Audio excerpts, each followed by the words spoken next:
Let's talk about cancer. What a scary word, right? What I mean with this video is truly to break the pattern out of this hypnotic state induced by the mere word. Because when you look at things with new eyes, you're going to see new solutions. So let's start with words themselves. Words are spells. And conventional medicine lies all the time. I don't think that's a secret anymore. But you know where they don't lie? They don't lie in Latin language.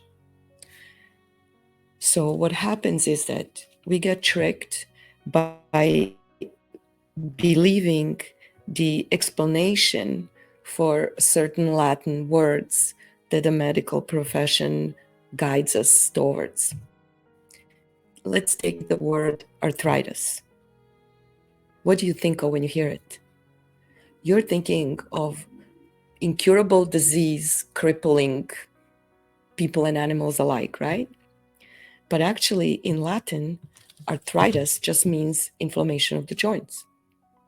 There are many reasons for inflammation of the joints, right? It could be overuse, it could be toxicity, it could be injury, it could be so many different things. But it doesn't sound as scary as what we have been led to believe, right? It is the same with so many other words. Like when you hear life-saving antibiotics, translate. Antibiotic means against life. It's anything but life-saving. So we have to be really discerning. So what is the name for cancer in Latin? It is neoplasm. Neoplasm just means new growth. So you would feel very differently if official diagnosis came to you as your animal has some excess growth in this part of their tissue, right? Instead of saying your animal has cancer, and cancer just sounds like a death sentence.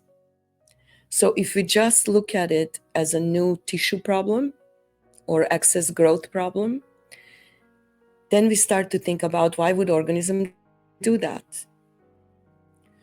So this brings us to another mistake, which is thinking of cancer as an aberrant cell or an aberrant group of cells that just lost their mind and became immortal.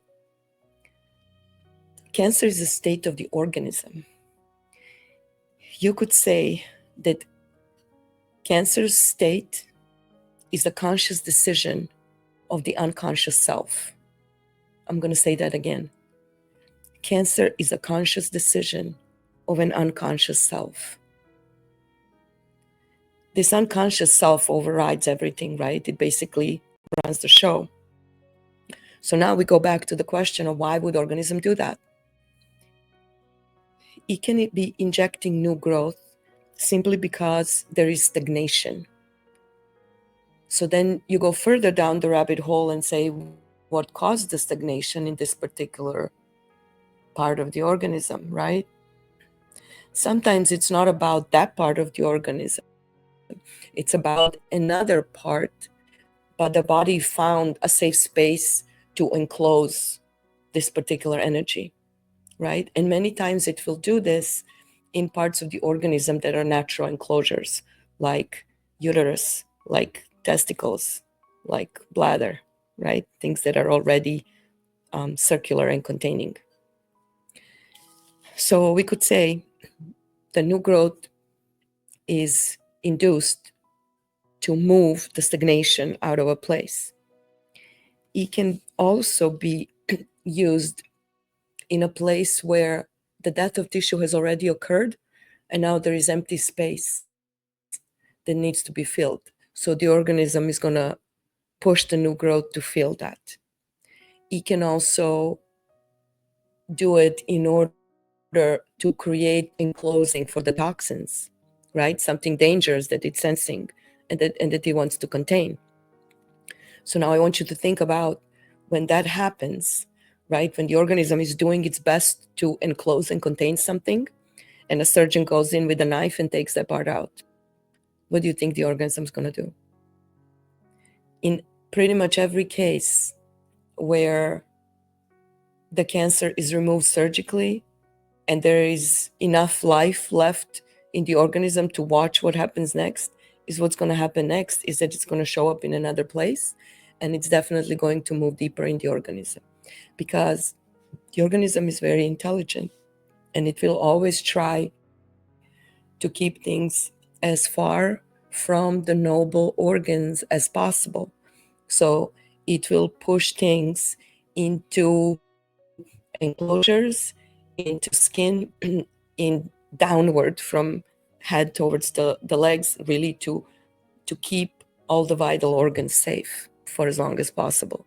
So once the ability of the organism is taken away, or those spaces are taken away, it's going to do different. So how many times, like just thinking about people, have you heard that a woman has had her breast removed because of cancerous tumor, and then she ended up with a cancer either of ovaries or of bones or of lymph, and then they call that a new cancer? There's nothing new about it. It's the same thing, just moving deeper into the organism.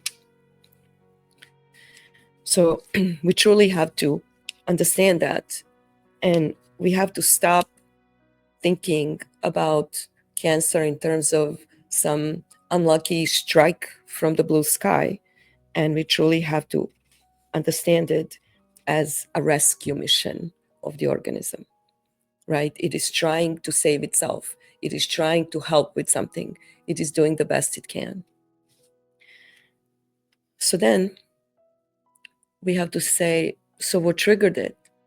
Well, I can tell you with 100% certainty that the number one trigger in today's world are those annual injections given at the, well exams. All right, I don't need to tell you what that is, but that is the most dangerous thing that you can be really doing to the organism. So please stop. Is all I can say. Stop. In my practice, I spent truly the most time undoing the damage of those injections than anything else. Okay. Next thing, what else? What all can trigger cancerous state? So we know that it could be iatrogenic. It means doctor-induced, right? Veterinarian-induced. Something that they do, putting toxins in the organism. It could be environmental, right? I don't know, maybe you're living next to a nuclear reactor. It could be, of course, there's always susceptibility, right? So we have to say that, right, nothing happens to anybody unless susceptibility is already there. So for the animal, there could be some ancestral pattern, right, that they're carrying, that would trigger them. It could be that their organism has naturally weaker constitution. It could be traumas that have happened prior to this moment that have already weakened the organism, right? Emotional losses, emotional shocks are really like the number one reason. And then the most important one and the biggest reason of all is you.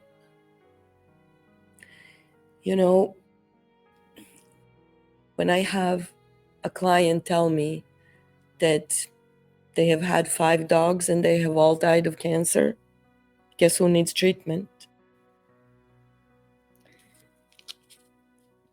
The reason is always human. It is ultimately, right? Because at the end of the day, humans invented vaccines, humans poisoned the environment, humans overbred the species, right? We can just go back to that. But remember that beside this cultural and general state, there is your personal state. Your personal emanation gives rise to your animal. So you could truly, you have to ask yourself, who are you being that what you're emanating is reflecting back to you as a sick animal? So what you have to do is, number one, is upgrade yourself, right? When you find what it is that is giving rise to that animal, you have to change that. You have to change your inner conversation. You have to change your inner state. You have to change your frequency so your animal can show up differently. Because I promise you that if your animal left you and came to live with me, they would be well in a very short amount of time. Now, practically speaking, what do? You already have a sick animal. What do you do? First, you're going to stop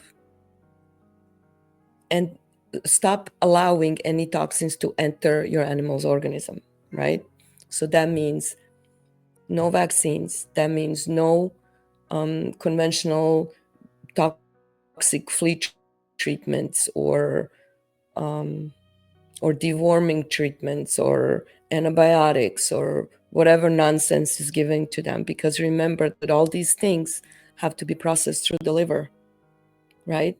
And liver is already super busy with a sick organism.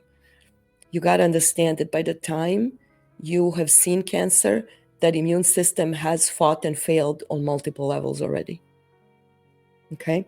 So first thing, we stop the nonsense and we start feeding biologically appropriate food. So if you haven't seen the short video made on animals and vegetables, please watch that, or specifically cats, dogs, and vegetables, right? Watch that. It's like they need to eat food that resembles carcass, right? Along with, the organs, the bones, the whole 9 yards. And I'm not going to go into that. There are many other videos that talk about that, but please do that. Stop the carbohydrates for your carnivores. Okay, so I'm not talking about cattle or horses right now. I'm just talking about pets, cats and dogs. No carbohydrates. Feed them properly. Stop the toxins. Pull yourself together. I just have to be blunt about this. You have to stop feeling sorry for yourself and for your animal. Because ultimately, the cancer state is the victim state of mind. So by feeling sorry for anyone, you are showing disrespect. You're telling them that they have no ability to handle what was given to them. You're saying that you are incapable of taking care of your problems. And frankly, you being an image of God, that's pure nonsense, right? So you have to change that. You absolutely have to change that. That particular thing of never feeling sorry for anyone, I actually learned from Don Miguel Ruiz in his book, The Four Agreements. I really highly recommend that. Okay, now there are many, many, many ways to combat cancer on a physical level. And none of them, need to involve surgery. I say, when surgery would be recommended, let's say that animal has a tumor in the chest that is fast growing and pressing on the heart. Well, in that case, you got to remove it because we have to buy time. Yes. So that would be an exception, right? Most of the time, surgical intervention is the last thing you need to do because that is the last thing the organism needs. It's like it's already been defeated in so many ways, and then you defeat it again, right? It's like it's very difficult to recover from. So there are many books, many supplements, many ways to approach it. The book I frequently recommend just to read and to, once you realize how many cancer therapies there are that don't ever make their way into the mainstream, you will absolutely be shocked. So I love the book by Tanya Harper Pierce. The name escapes me for the moment. Outsmart Your Cancer. Yeah, that's what it's called. outsmart your cancer. And then there are many, truly many. If you feel overwhelmed, of course, seek a holistic practitioner, seek holistic help. Like, don't shy away from it. We are meant to take care of our own problems, but we are not meant to do it alone. Also, when it comes to supplementation, you're going to find many suggestions in the book I mentioned, but think of mushrooms, for example. That would be like the number one supplement I would say to start giving to your animal right away, because mushrooms have a very particular intelligence. They are capable of educating immune system or re-educating immune system. So it's a wonderful way to go about it. And so, yeah, but truly all starts with your state of mind, with your education, with you seeing your animal and seeing the state they're in with brand new eyes. I hope this helps. Have a wonderful day.